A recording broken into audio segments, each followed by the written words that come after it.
सम्मानित हमारे जो अतिथि सहयोगी आदरणीय सम्मानित मंच है, सभी को साधुवाद देता हूँ, सबको बहुत बहुत धन्यवाद देता हूँ इस शानदार कार्यक्रम में। और उससे भी ज़्यादा महत्वपूर्ण है कि इतने बड़े बड़े और शानदार साहित्यकारों में मुझे बुलाया गया। मुझे वास्तव में अफसोस हो रहा है, सच बता रहा हूँ। मैं टिकट है वो लेट बना लेता, रात की ट्रेन की बना लेता, लेकिन इतना समय नहीं था और सूचना भी मुझे पहले नहीं मिल पाई थी। और अगर मुझे पता होता तो मैं 11 बजे की बजाय 1 बजे की ट्रेन से बना लेता, बाई रोड भी जा सकता था। लेकिन अब मुझे दुख हो रहा है कि इतने मनुष्यों को सुने बगैर, आपसे इंटरेक्शन किए बगैर मुझे जाना पड़ेगा। पहली बात तो ये है कि ऐसे जो कार्यक्रम जो होते हैं ना, वास्तव में वो सिर्फ साहित्य के लिए नहीं, हमारी संस्कृति के लिए भी बहुत ही अमूल्य है।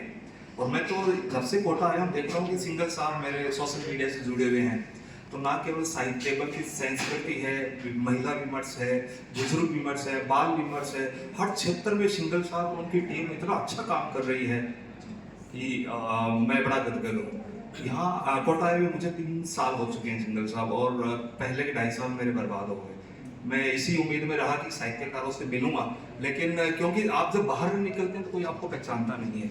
मैंने हिम्मत करके एक छोटा सा कार्यक्रम किया था, मेरी पुस्तक का था वो, कौशिक साहब को पता है, सिंगल साहब को, कालेरावास की बात है, उसका लोकार्पण मैंने दिल्ली में ही कर दिया था, डीयू में। लेकिन फिर मैंने यहाँ दोबारा इसलिए करवाया था कि इस बहाने से मुझे साहित्यकारों से मिलने का मौका मिले।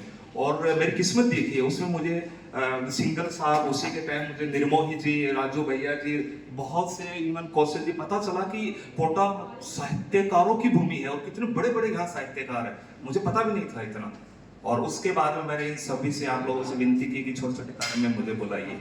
मुझे भी मैं 20 साल से करीब लिखने का काम कर रहा हूँ, और लगातार अपनी डीयू है, जेएनयू है, इसके अलावा अमेरिकन यूनिवर्सिटी है, आईएम कोझिकोड है, आईएम अहमदाबाद है, मैं फैकल्टी ग्रुप में जाता हूँ वहाँ पे, मोटिवेशनल फैकल्टी और साहित्य के बारे में बात करने के लिए।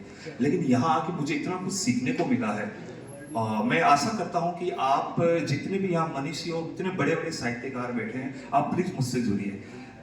मैं आज इतनी बातें हुई, आपने मुझे सम्मान दिया है, हालांकि मैं इतने बड़े सम्मान के लायक नहीं हूँ, आप बहुत बड़े साहित्यकार हैं, मैं तो बच्चा हूँ आपके सामने।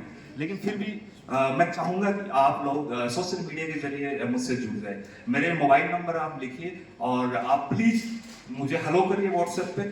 मैं आप जैसे जो कोहिनूर हीरे हैं उनसे जुड़ना पसंद करूंगा। जब भी साहित्य की बात आएगी तो मैं आपको याद करूंगा। अभी मैं राजभाषा अधिकारी हूँ कोटा मंडल का। नॉर्मली यहाँ एडिशनल डीआरएम होता है, लेकिन साहित्य में मेरे योगदान को देखते हुए जीएम ने मुझे बनाया है राजभाषा अधिकारी। तो मैं उस राजभाषा अधिकारी होने के नाते अगर आपकी थोड़ी सेवा कर पाया कुछ, तो मुझे खुशी होगी। मैं करूँगा राजभाषा अधिकारी के रूप में आपकी सेवाएं लेंगे सर। और मुझे उम्मीद है कि आप व्हाट्सएप से मुझसे जुड़ेंगे, और अपनी जो फेसबुक उस पर भी मेरे नाम से, राजकुमार प्रजापति नाम से, मेरे वहाँ पे भी आप हेलो कर दोगे तो मैं आपको तुरंत जोड़ दूंगा। आपसे निवेदन है मेरा। और इतने बड़े बड़े जो यहाँ साहित्यकार बैठे उनके बारे में जानने की मेरी बहुत इच्छा थी, समय नहीं होने की वजह से मैं कोशिश करूंगा, आपका नाम मैं ढूंढूंगा अगर सोशल मीडिया में है तो, जब भी समय होगा मैं आपको सर्च करके आपके बारे में जानने की कोशिश करूंगा। तो निवेदन है आपका कि मेरे साथ सबकी आईडी होगी, देखने को मिलेगा, अगर नहीं है तो प्लीज मेरा नाम आप याद रख लीजिएगा। मेरा सिर्फ निवेदन है आपसे, नहीं तो मैं तो ढूंढ ही लूंगा इनसे नाम लेकर के। आप प्लीज ढूंढ लीजिए, है ना। सिंगर साहब, सभी अपने जितने भी आपके साहित्यकार लॉबी हैं, सबके नाम और डिटेल मुझे भेजिए देगा, है ना। मैं ज्यादा बात नहीं कर पाऊंगा क्योंकि मुझे तैयारी भी करनी है और निकलनी भी है। दुख हो रहा है लेकिन निकलना पड़ेगा। मेरे लिए गौरव की बात है कि आपने कालेरावास की